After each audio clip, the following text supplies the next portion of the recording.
សួស្តីបងប្អូនទាំងអស់គ្នាថ្ងៃនេះខ្ញុំមានអត្ថបទមួយដែលដកស្រង់ចេញពី Reuters ដែលបានដាក់ចំណងជើងថាក្រុមហ៊ូទីបាញ់មីស៊ីលទៅលើអារ៉ាប៊ីសាអូឌីតបំបែកភាពស្ងប់ស្ងាត់ដែលអូសបន្លាយជាច្រើនឆ្នាំនេះគឺជាទិដ្ឋភាពនៅពេលដែលមានការវាយប្រហារតាមដែនអាកាសបានវាយប្រហារទៅលើផ្លូវហោះហើរនៅអាកាសយានដ្ឋានអន្តរជាតិសាណានៅក្នុងប្រទេសយេម៉ែនកាលពីថ្ងៃច័ន្ទក្រុមហ៊ូទីដែលគ្រប់គ្រងតំបន់ភាគខាងជើងនៃប្រទេសយេម៉ែនបានចោទប្រកាន់អារ៉ាប៊ីសាអូឌីតថាជាអ្នកបើកការវាយប្រហារតាមដែនអាកាសនេះអ្នកនាំពាក្យយោធារបស់ក្រុមហ៊ូទីលោកយ៉ាយ៉ាសារីបានហៅការវាយប្រហារនេះគឺជាសកម្មភាពឈ្លានពានយ៉ាងច្បាស់លាស់លោកបានអះអាងថាក្រុមហ៊ូទីបានវាយប្រហារទៅលើគោលដៅមួយនៅក្នុងប្រទេសអារ៉ាប៊ីសាអូឌីតដើម្បីឆ្លើយតបទៅនឹងការវាយប្រហារខាងលើលោកបាននិយាយថាការឆ្លើយតបទៅនឹងការឈ្លានពានដ៏ឧក្រិដ្ឋកម្មរបស់អារ៉ាប៊ីសាអូឌីតកងទ័ពប្រដាប់អាវុធយេម៉ែនបានអនុវត្តប្រតិបត្តិការយោធាដ៏សំខាន់មួយដោយកំណត់គោលដៅទៅលើអាកាសយានដ្ឋានអន្តរជាតិអាប់ហា International Airport តាមរយៈ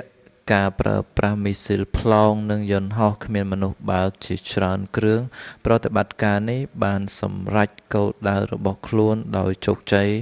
ដោយព្រះជន្មរបស់ព្រះអង្គម្ចាស់ការវាយប្រហារនេះគឺជាការវាយប្រហារលើកដំបូងដែលក្រុមហ៊ូទីអះអាងថាទទួល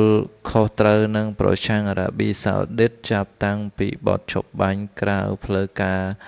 មួយបានចូលជាធរមាននៅក្នុងឆ្នាំ2022អ្នកនាំពាក្យរបស់សម្ព័ន្ធមិត្តយោធាដឹកនាំដោយអារ៉ាប៊ីសាអូឌីតនៅយេម៉ែនបាននិយាយថាមីស៊ីលទាំងនោះត្រូវបានស្ទាក់ចាប់បានដោយជោគជ័យចំណែកឯការវាយប្រហារទៅលើទីក្រុងសាណាត្រូវបានអះអាងថាទទួលខុសត្រូវដោយរដ្ឋាភិបាលយេម៉ែនដែលទទួលស្គាល់ជាអន្តរជាតិនិងទទួលបានការគាំទ្រយ៉ាងខ្លាំងពីទីក្រុងរីយ៉ាដក្រសួងការពារជាតិយេម៉ែនបានបញ្ជាក់ថាការវាយប្រហារនេះ